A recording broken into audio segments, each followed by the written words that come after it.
5 children vanished on Christmas Eve, 1945.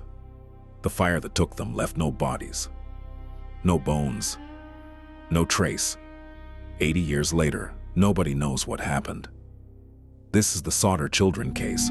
George and Jennie Sodder lived in a 2-story wooden house on a hill outside Fayetteville, West Virginia. George was an Italian. He had come to America in his teens, built a successful coal trucking business, and raised 10 children with Jennie. By the end of 1945, 9 of those children still lived at home. The oldest son, Joe, was away in the army. On the night of December 24th, the family stayed up late. The 5 youngest, Maurice 14, Martha 12, Louis 9, Jennie Jr. 8, and Betty 5, had spent the evening playing with new toys. Around 10:30, Jennie went upstairs to put Sylvia, the baby, to bed. The 5 older children begged to stay up longer. Jennie agreed. She told them to make sure the front door was locked and the curtains drawn before they went to sleep. That was the last time Jennie Sodder ever saw any of them. But to understand what happened next, you have to know what had already been happening for months. In October of 1945, 2 months before the fire, a stranger came to the Sodder house selling life insurance. George refused to buy. The salesman became furious. According to George, the man said, and these are the exact words, "Your house is going to go up in smoke, and your children are going to be destroyed. You are going to be paid for the dirty remarks you have been making about Mussolini." George was Italian. He had been openly critical of fascism, of Mussolini, of the men in his community who still admired the regime, even after the war ended. The local Sicilian Mafia in Fayetteville had tried to recruit him into their network. George had refused. They had tried to extort him. George had refused that, too. A few weeks after the insurance salesman, another stranger came to the door looking for work. He walked to the back of the house, pointed at the fuse boxes and said, "These are going to cause a fire someday." Then he left. George had just had the house rewired by a licensed electrician. The local power company had inspected it. They had said it was safe. He had no reason to believe a stranger.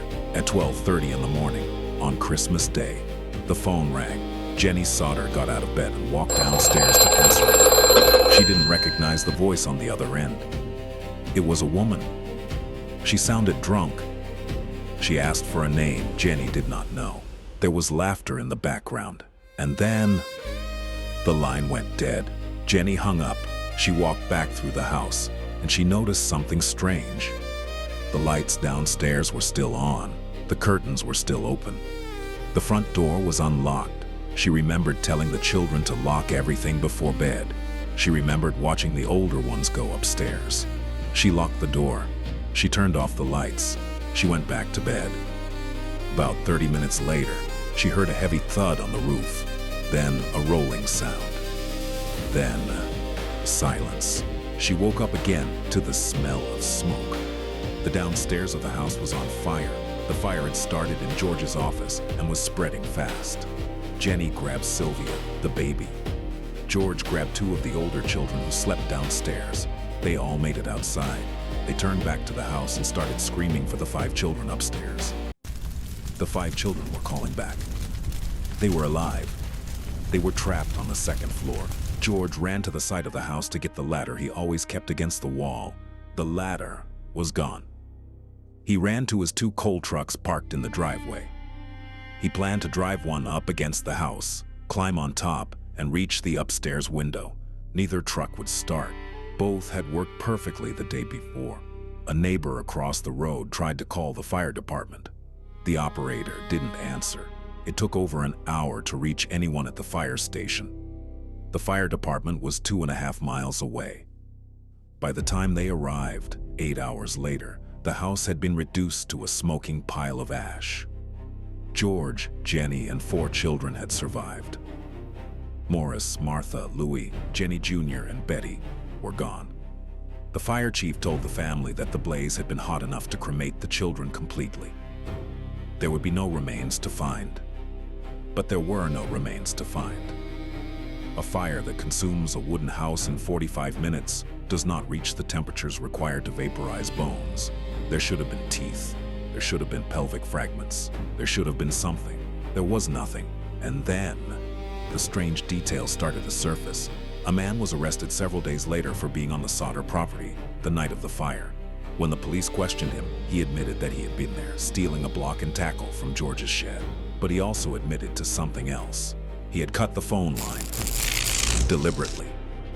Not burned by the fire. Cut. The missing ladder from the side of the house was eventually found, 23 meters away, hidden under an embankment. A mechanic who inspected George's 2 coal trucks confirmed that both of them had been tampered with. The ignition components had been deliberately disconnected. A local bus driver who had been on the road that night told police he had seen something he could not explain. He said he had watched balls of fire being thrown onto the roof of the Sodder house from the darkness around it. The same night, Jennie had heard a thud and then a rolling sound on the roof. But the strangest evidence came not from the fire. It came from the people who said they had seen the children alive. A woman at a roadside diner about 50 miles away said she had served breakfast to 4 small children the morning after the fire. They were traveling with 2 men and 2 women, none of whom she recognized. She remembered a car in the parking lot, Florida license plates. A second woman, Ida Crutchfield, ran a small hotel in Charleston, West Virginia. She came forward with the same story. 4 children, matching the exact ages of the missing Sodders, had checked in around midnight 1 week after the fire. They were with 2 men and 2 women who appeared to be, in her words, of Italian extraction. When she tried to talk to the children directly, one of the men gave her a hostile look and started speaking to the others in rapid Italian. She backed away. A woman driving past the burning house that night said she had seen children's faces in the back window of a passing car as the flames consumed the home. In 1949, 4 years after the fire, George Sodder paid a private excavator to dig through the foundation of the house. They found a small handful of bone fragments. They sent them to the Smithsonian Institution for analysis. The report came back. The bones did not belong to children. They belonged to a single male between the ages of 16 and 22. The Smithsonian also noted something else. The bones showed no signs of fire damage at all. They had been placed in the ashes. For the next 20 years, George and Jennie Sodder erected a billboard along the highway in front of where their house had stood. It had the photographs of all 5 children. It asked in bold letters, what was their fate? It offered a reward, first of $5,000, eventually of $10,000. The billboard stayed up. The reward was never claimed.